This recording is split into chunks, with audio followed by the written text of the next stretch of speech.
was really interested in making a movie told with as few words as possible.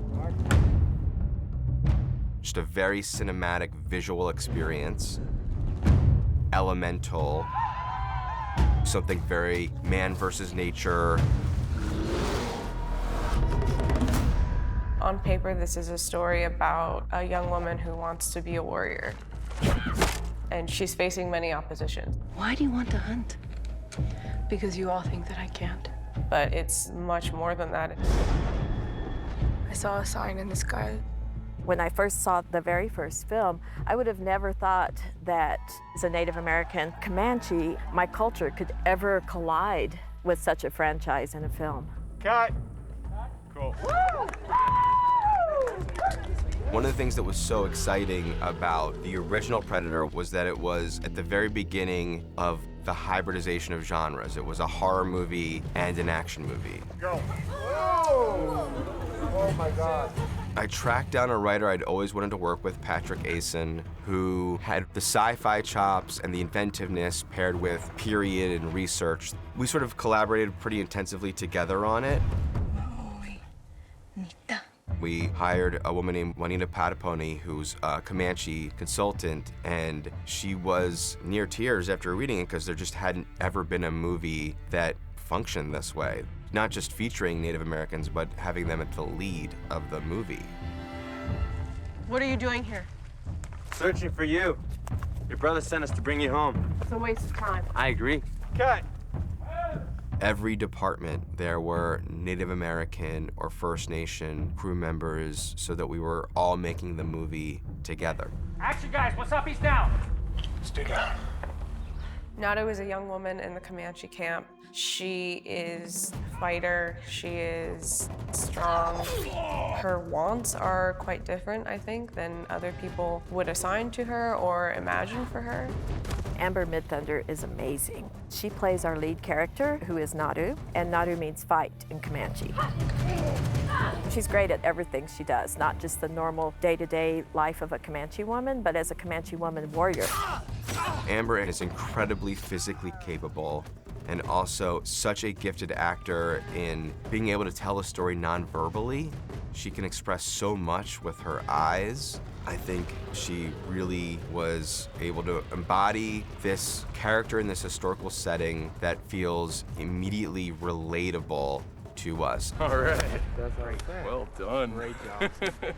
Tabe is Nadu's younger brother, and they spent their whole lives together in this camp, so they're quite close. Tabe in Comanche means sun, as in the actual sun in the sky, and it also means son, like a mother's son. You know, there's a lot of expectation on him because he's this tall, young, athletic warrior getting good at what he does. At first, we were very worried about the sibling rivalry dynamic and wanted to make sure that we would love Tabe. And no matter how intense we asked him to get with his sister, it always comes across as there being a care there. There's something else out there. And if there is, I'll get it. I can hunt. You can't. Do I need your permission, War Chief? That is all credit to Dakota's performance. What's really amazing about this film is that we have a lot of First Nations people playing First Nations characters. And that's really important because that's very important to authenticity. He got that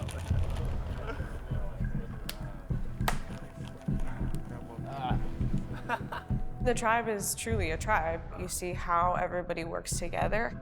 We spent a month in training camp, all just spending time together, working together to have that kind of environment and that unified mind. It's what's for breakfast. Very early on, we hired a gentleman named Kevin Starblanket, who is First Nations himself and served in the military and law enforcement. And we enlisted him to train our Comanche warriors. I've been hired as the Indigenous trainer. My role is to build a team amongst the stunt doubles as well as the actual crew themselves and the cast, along the lines of teaching them how to move, how to use their weapons, how things are done traditionally. You stand here so that you won't have to look up and crane up to see what he sees because he can see further down, right? Yeah. The Comanche were an amazing people. They were called the Lords of the Plains for a reason. They were the best there were at fighting from horseback. So to honor them, we have to be fit. We have to be good with our weapons. This morning, I got up early and went out to a ranch out here and been working horses, which is my favorite part of the day. I work with the stick on the horse and I work with the bow on the horse and just kind of getting ready for the movie. It's really enjoyable. So I start most days with a personal trainer, and then I go in and I work with Stephen McMichaels, our stunt coordinator, and JJ Park is our fight choreographer. And so we're gonna put together, I think, some fights and just do some drills and get good with our bodies. Get up. What? Get up. I'm a lover of action and was raised by Hong Kong action movies and have been craving my entire life to make an awesome action movie with great fight sequences. And a part of the secret sauce for me in having a well-designed sequence is being able to see it and holding in wide shots and enjoying the choreography. Like it's gonna be a real strong, so it's not so upright. Yeah. Yeah. On the one hand, I wanted to make sure that the action was well articulated, but I also wanted it to feel especially brutal. Jeff Cutter is a cinematographer I work with a bunch who is very much a huge part of my creative process. If we make this film look like a period drama, but yet its core is still like an exciting action film, that was what really kind of got me going. And the idea of setting the Predator in these beautiful environments, forests and streams and overlooking vistas, and then contrasting that idea of the Predator, this sort of lethal killer, in these beautiful environments, that was a very exciting visual thing that got me very interested.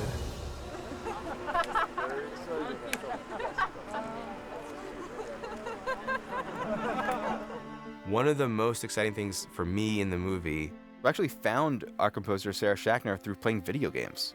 We wanted something to feel anthemic and epic, and Sarah was able to marry those two ideas and, on the one hand, play to the unexpected and embrace more modern sensibilities, and on the other hand, play into the sweeping, character-oriented adventure.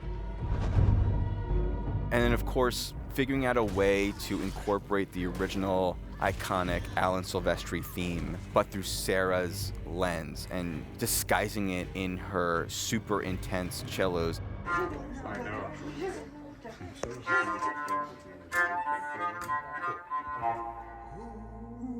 Robert Mirabal, who's a renowned Pueblo musician, found a way to craft a sequence with this music and no words, and so it all just felt way more emotional than it was before. Our movie really takes advantage of the variety of land in the Great Plains. So there's so much in the dense woods, but there's also a great set piece in an open field of tall grass and up on mesa tops. And one of the first things that happened before production is with the help of the First Nations community in Calgary on Stoney Nakoda land, and we had a tribal blessing. We needed to acknowledge the homelands that we were shooting on, and the fact that we were able to have this ceremony for our Native people, it just kind of really started us off the right way and in a good way. Prey is set 300 years before the first movie, and it is this creature's first time on Earth. It goes back to the initial Stan Winston design. There's something about the initial design of that guy that I think is just cool. Look, roll. Truly, the Predator is hard to look at times. The first time that the Predator actually showed up in costume on set, he took everybody by surprise, which the Predator often does, but everybody just applauded because it was just an amazing thing to see him walking out in the middle of the woods. We have to go find whatever left those tracks. I looked over and I saw him, and this thing happened to me where I was captured by the sight, and also I really was evaluating if I could kill him for real, and I think I could. There's danger nearby. One of the things we wanted to do with the creature in this movie was actually, I really wanted to feel like this was a terrifying, wet, scaly, scary creature. Alec Gillis and Tom Woodruff Jr. of ADI, who have worked on every great movie you've ever seen, and all the Alien and Predator movies, did all the creature stuff in this movie. So the way it moves, its facial design, feels like it's not the exact one we've seen. It's got its own identity, maybe it's from another hemisphere of the same planet, and it's no longer wearing a helmet. 2, 1, hit! The Predator still has his code of looking for the strongest threat, but hunts with earlier versions of weapons we had seen before. So he has the laser targeting, but instead of having the plasma cannon that explodes, he's shooting these heat-seeking crossbolts. He has the END, the explosive net device. I love the cut clamp, which was sort of designed off of the old slap bracelets I had when I was a kid that you'd throw around your wrist.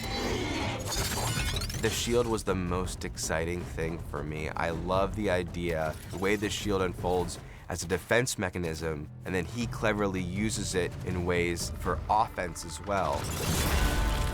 That's terribly exciting. That was awesome.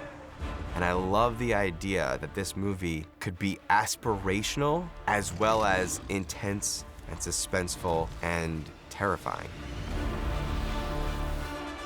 Having a character that is looked at as a sidekick and having her step up and rise and become the hero, that's something that's incredibly relatable. This is as far as you go. No more. It's really important to me that Indigenous youth see themselves in these characters, in these people, that they know that we're here and that we're capable, and that everything that they want to accomplish and everything that they hope to see is accessible and is very, very possible.